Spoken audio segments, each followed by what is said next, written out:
To commemorate Indigenous Peoples Day, I thought we would do a special edition of America's Least Wanted, where we look at politicians who are the most harmful to this country. Only today, we would focus on those that have been most harmful to Indigenous communities. However, since that series would likely take me 78 years to complete, I thought, why don't we narrow it down to a single state and look at the politicians there that have been the most harmful for Indigenous people? Montana was suggested by several people in my comments. However, after researching Montana's politicians and their impacts on Indigenous peoples, I was confronted with the fact that I have a 10-minute time limit for this video. It wasn't great. So we're going to feature one politician who is the most problematic and try not to get him elected. He is running for election now and hopes to oust the lone remaining Democrat. Here's what I've learned about Tim Sheehy. He has zero political experience. This guy is a wealthy businessman. He's a former Navy SEAL. And one day he woke up and was like, I want to get involved in politics. Where should I start? Oh, I know. For Senate.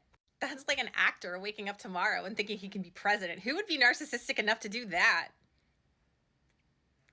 The problem with Tim Sheehy is there's not just one problem. Let's start off with the fact that he said a bunch of racist comments about Indigenous people, and it's been caught on audio. Not one time, but several times. So that's not an accident. That's who he is.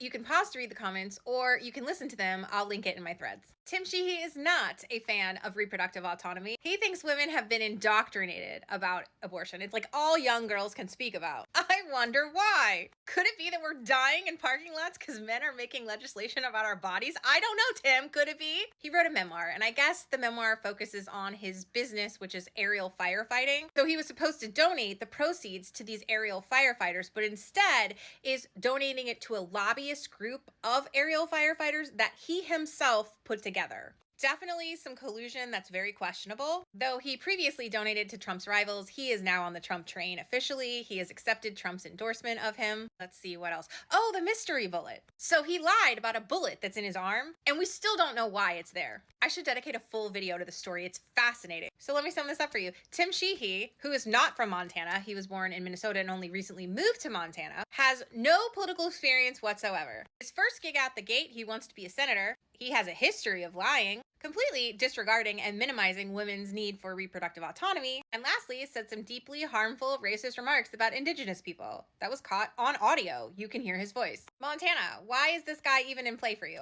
Explain it to me like I'm a businessman who has no experience in politics. Thank you.